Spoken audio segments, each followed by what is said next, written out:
Iran's nuclear program, and Iran has now confirmed a very key three-way nuclear talks. In fact, the nuclear talks Iran will be holding with Russia as well as China. This is the key nuke meet to be held on March 14. This confirmation is after Beijing also expressed its intention to host the meeting. Lifting of sanctions will also be discussed. This is, of course, going to have massive ramifications. My colleague Shreya joins us on the broadcast. Shreya, this is going to be a three-way nuclear talk. Again, keeping in mind what's happening with the US and Russia, including Ukraine, this comes at a very interesting time. Absolutely, Ashish. This does come at a very crucial time with Donald Trump at the helm of affairs in the United States of America. And it also comes amid the fact that Donald Trump has written a letter to Iran's Supreme Leader Khamenei saying that he's ready to talk to Iran for a new nuclear deal. But the Iranian president has actually rejected those talks. That olive branch that Donald Trump had offered, had extended to Iran, saying that do whatever the hell you want, I will not hold talks with you. Those are the words of the Iranian president, Pezeshkian. And therefore, this is, comes at a very interesting time with Iran rejecting the American offer and inclining towards its close allies, China and Russia, over a nuclear deal. Remember, in the previous Trump presidency, Donald Trump had withdrawn from the nuclear deal that involved Iran. And after that, there have been quite a number of times that America as well as Europe has raised concerns about Iran proliferating nuclear weapons. Iran has consistently denied, saying we're not propagating and producing nuclear weapons. But the International Atomic Energy Agency has time and again also said that it has, in fact, enriched uranium on its soil about 60%, which is the basic requirement for a 90% weapon grade of uranium that is used in a nuclear weapon. So that tussle really continues, but this, of course, comes at a crucial time considering that Donald Trump has been saying that he's going to exert maximum pressure on Iran as far as this nuclear deal is concerned. So we'll have to wait and watch what really comes of this extremely important meeting between Beijing, Russia, as well as Iran. Ashish.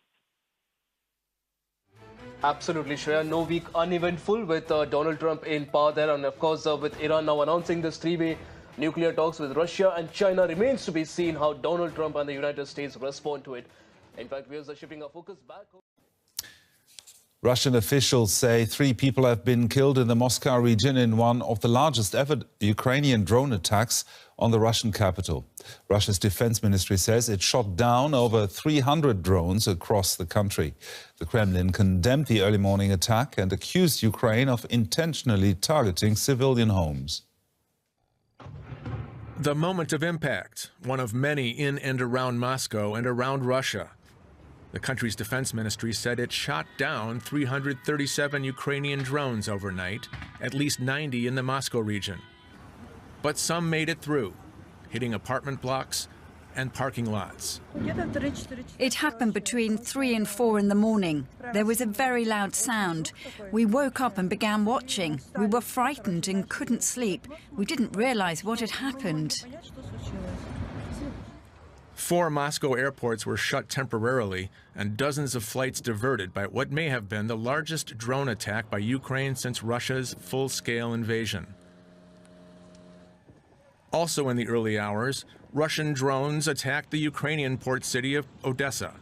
Officials say a fuel tank was hit, a children's toy warehouse, and other structures. Analysts believe both Russia and Ukraine are looking to improve their positions for negotiations, including those taking place in Saudi Arabia between top Ukrainian and U.S. diplomats. Before that meeting, Marco Rubio, the U.S. Secretary of State, told reporters he was looking to see what concessions Ukraine is willing to make. And for more on this, I'm now joined by DW correspondent Grzegorz Szymanowski, who joins us from our studio Riga, where DW has been operating since Russian authorities closed down our Moscow bureau. Grzegorz, have there been any reactions to these attacks so far in Russia? Well, Gerhard, the Kremlin spokesman Dmitry Peskov accused Ukraine of deliberately targeting residential buildings. We've seen these pictures in the report. However, the governor of the Moscow Oblast, of the Moscow region, said that the damage to the residential buildings was caused by the debris from the drones that were shot down or intercepted. And this version would also be consistent with the statements from the Russian Defense Ministry, which said that it shot down drones before they could reach Moscow. There were some calls from retaliation against Ukraine, calls from the Russian parliament. The head of the Russian parliament's defense committee said Russia should retaliate with hypersonic missiles, Oreshkin. However, we need to remember that even last night, Russia attacked Ukraine with over 120 drones and 1 ballistic missile, according to Ukraine. So Russia is continuing its attacks against Ukraine as well. And in this context, the Kremlin has also accused Ukraine of trying to spoil the emerging talks around Ukraine. We know that Russia is against the idea of a partial ceasefire that Ukraine is expected to present to the US today in Saudi Arabia. So this attack should be seen in the context of the ongoing negotiations. Grzegorz Szymanowski, thank you.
We have breaking news coming out of the US. President Donald Trump says he's ordered the military to launch what he calls a decisive and powerful operation against the Houthis in Yemen.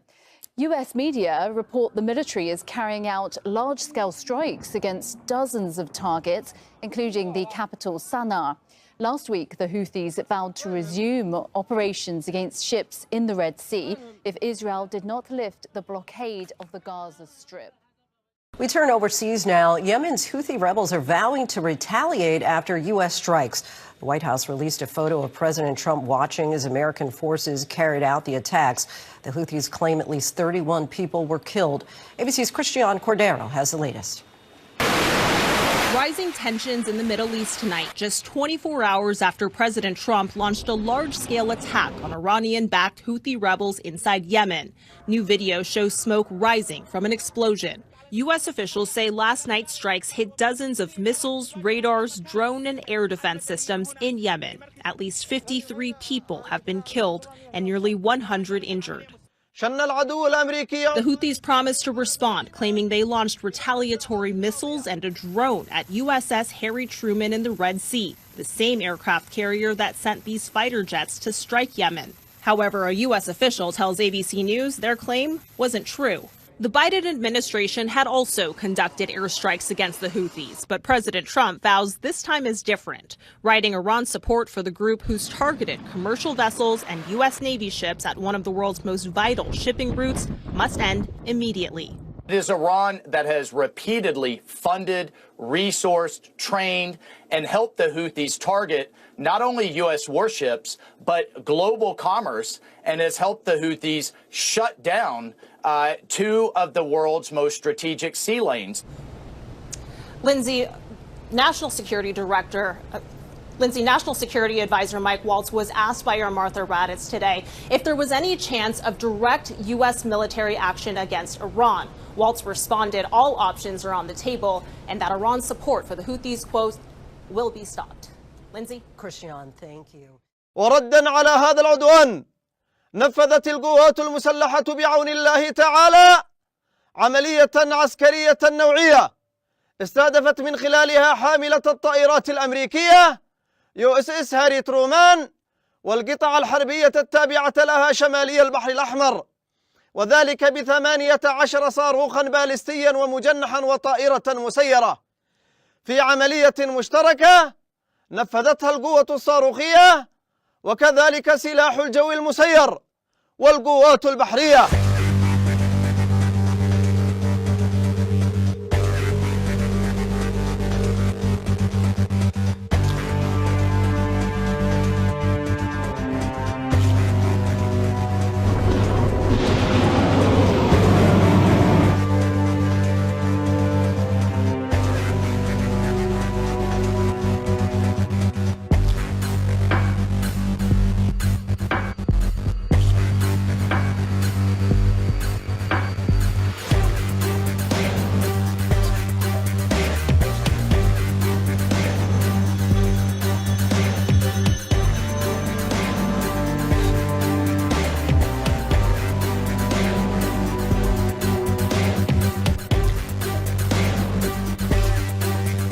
وردا على هذا العدوان نفذت القوات المسلحة بعون الله تعالى عملية عسكرية نوعية استهدفت من خلالها حاملة الطائرات الأمريكية USS هاري ترومان والقطع الحربية التابعة لها شمالي البحر الأحمر، وذلك ب18 صاروخا باليستيا ومجنحا وطائرة مسيرة في عملية مشتركة نفذتها القوة الصاروخية وكذلك سلاح الجو المسير والقوات البحرية.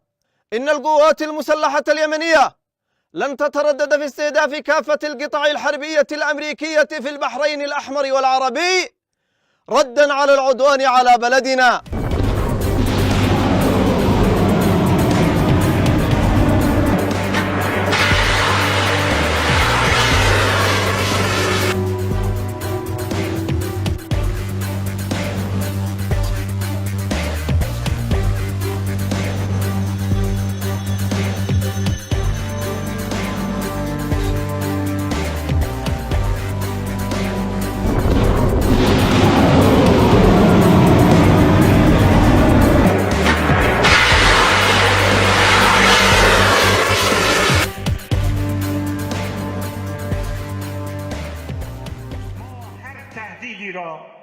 اگر جنبه عملی به خود بگیرد با واکنشی سرسختانه و قاطع و ویرانگر جواب خواهیم داد.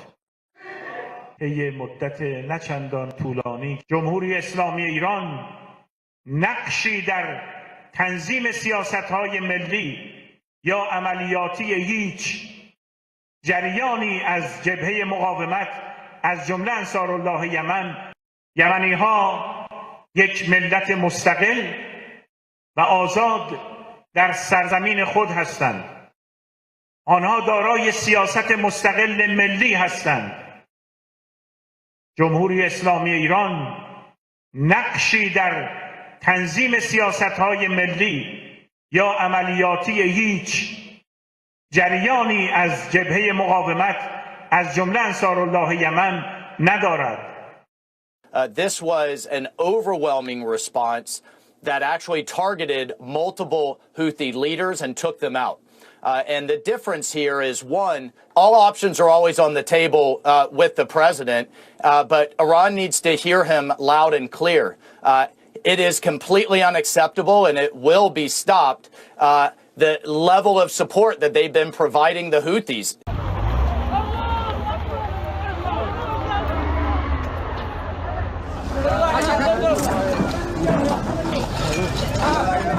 شن العدو الأمريكي عدوانا سافرا على بلدنا خلال الساعات الماضية بأكثر من 47 غارة جوية.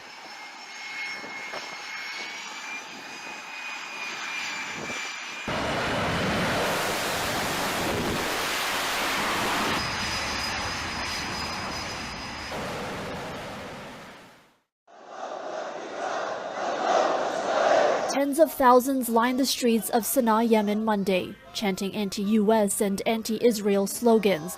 The massive demonstrations come on the heels of a new wave of US airstrikes on the country that began over the weekend.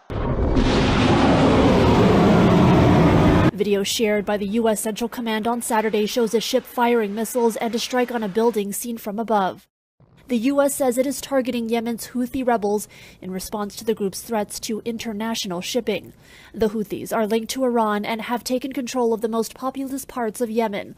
They've also launched scores of attacks on Red Sea shipping since November 2023, which they say are in solidarity with Gaza's Palestinians amid the Israel-Hamas war. On Sunday, the Houthi-run health ministry said at least 53 people had been killed and nearly 100 injured in the U.S. attacks. The U.S. carried out another wave of airstrikes on Monday. By the way, to the Houthis, this isn't a one-night thing.